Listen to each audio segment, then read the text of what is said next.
Ouais. Ça fait 17 ans que vous êtes en politique. Vous avez été conseiller régional dans le Nord-Pas-de-Calais, puis vous êtes venu en Île-de-France, puis vous êtes reparti dans le Nord-Pas-de-Calais. Vous êtes députée européenne, vous êtes présidente du Front National. Vous voulez être présidente de la région Nord-Pas-de-Calais-Picardie. Ça fait beaucoup de choses. Et vous voulez être candidate à la présidentielle. Et vous avez même déclaré qu'à partir de mars prochain, vous vous consacreriez à cette candidature à la présidentielle. Alors, je vous pose une question directe. Est-ce que la présidence de la région Nord-Pas-de-Calais-Picardie n'est pas un tremplin pour être candidate à la présidentielle? Non. Je serai candidate à la présidentielle, quoi qu'il arrive, Monsieur Bourdin. Oui. N'en déplaise à un certain nombre. Oui, mais si vous gagnez... dont Monsieur Gattegno. Mais si vous gagnez... Voilà. Par conséquent, mais je serai candidate à la présidentielle, mes électeurs le savent. Moi, je ne suis pas comme les autres, je raconte pas des cracks aux électeurs. Je leur ai dit très clairement, si je suis présidente de la région, je serai candidate à la présidentielle. Et figurez-vous que les électeurs qui votent pour moi à la région, ils veulent que je sois présidente de la République. Vous voyez, je vous annonce quelque chose. La région, c'est un tremplin. Non, c'est la manière de montrer ce que nous sommes capables de faire.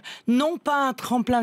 La preuve qu'il est possible de faire autrement. La preuve qu'il est possible de mettre en place une politique pour les campagnes abandonnées, désertifiées à cause de la politique menée. La preuve qu'il est possible d'aider les TPE et les PME, les PMI et arrêter uniquement de se tourner vers les grands groupes. La preuve qu'il est possible de faire du patriotisme économique alors même que l'UMP et le PS ont tout fait pour qu'on ne puisse pas faire de patriotisme économique dans notre pays et pour que le peu d'emplois qui existent bénéficient aux travailleurs détachés. Alors, voilà, nous voulons faire cette preuve que l'on peut gérer de manière éthique.